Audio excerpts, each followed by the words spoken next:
madam. May I get to know your name and how you're related to today's event?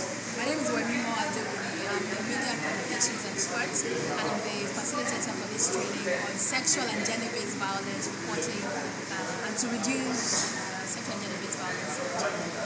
Yeah, thank you very much. How, in relationship with rap, the rap has been in charge of sexual-based violence for quite some time. Would you see any effects on the general populace in Nigeria, the activities, the positive activities of rap and other associations so far? Well, the numbers are very terrible in Nigeria. 30% of women between 15 and 34 have been abused. So it's a large number. If the change is what you might regard as slow, but it's happening. Well, as you can see, there is now a sexual offenders register in Nigeria. So like when cases are prosecuted, their names are put in those registers and their faces are put in the papers. So that's a good step forward. Also, there are cases that have been won in courts and justice gotten for it. Every game is a big one to celebrate, both for RAP and for every other NGO working to reduce extradition.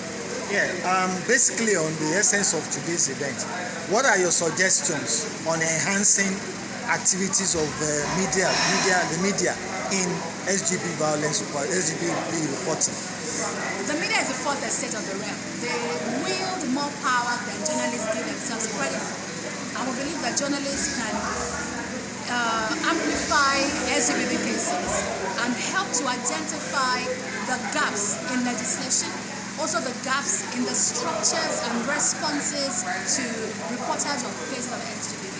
Journalists can also do ethical reporting that places the victim in a safe space to talk to the media without shaming and blaming the victim and survivor, without bringing their own biases and gendered stereotypes into their reporting.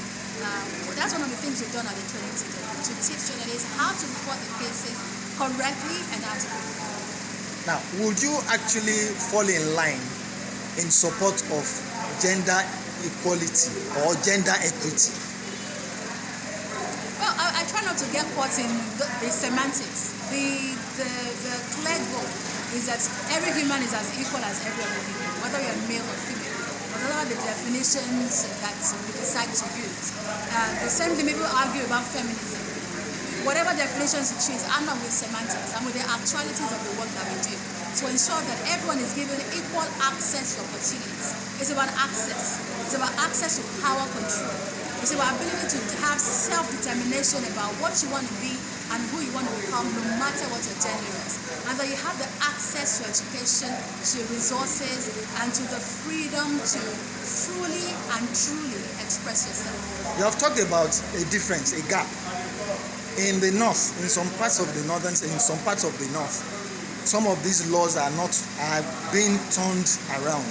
You see, how would you be able to say that the government, the Nigerian government, is consciously in support of the eradication of HGB?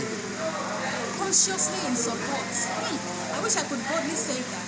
Although some of the moves they've made due to pressure from media and CSOs is to, for instance, we have the VAP Act, that's the plus, 2015. However, state by state, you can see there is a clear difference in the understanding of a woman being a full being. In fact, many states regard women as second-hand citizens.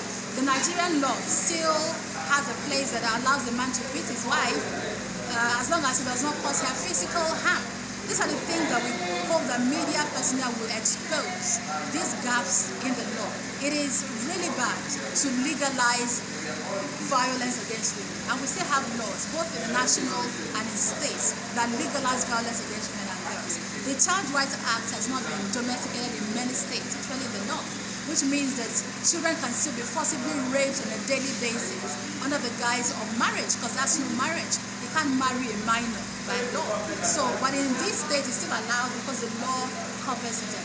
So, journalists need to expose these gaps that further entrenches sexual and gender-based violence across Nigeria. Thank you very much. That was exhaustive. Thank you. God bless you.